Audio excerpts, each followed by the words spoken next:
Hi, welcome to the special holiday version of the Culinary Crusaders.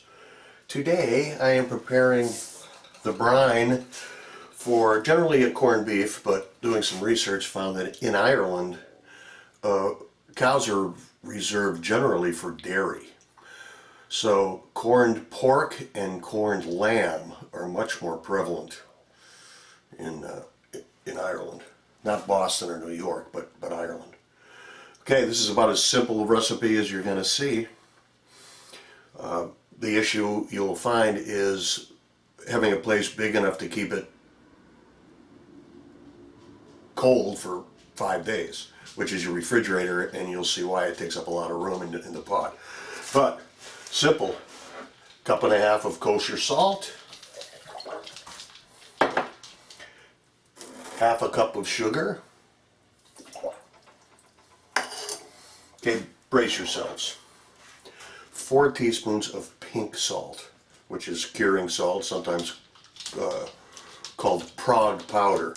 Now, don't be alarmed, it's sodium nitrite, optional, but it really does help the corning process.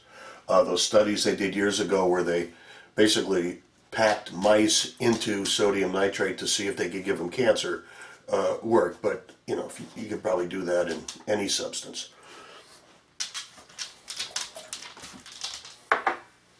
2 tablespoons of pickling spice.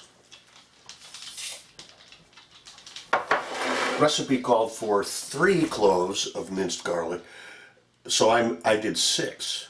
Now, several reasons for this. First of all, I love garlic. Second of all, I like to ensure that this remains a vampire-free zone. And finally, I don't want to have an overwhelming amount of close personal friends.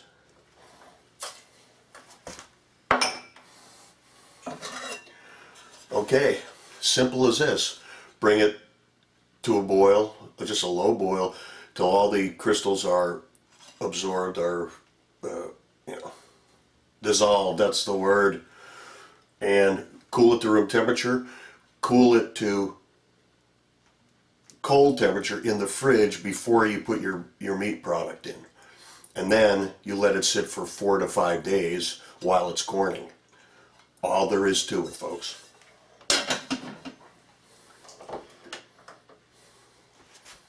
Thank you.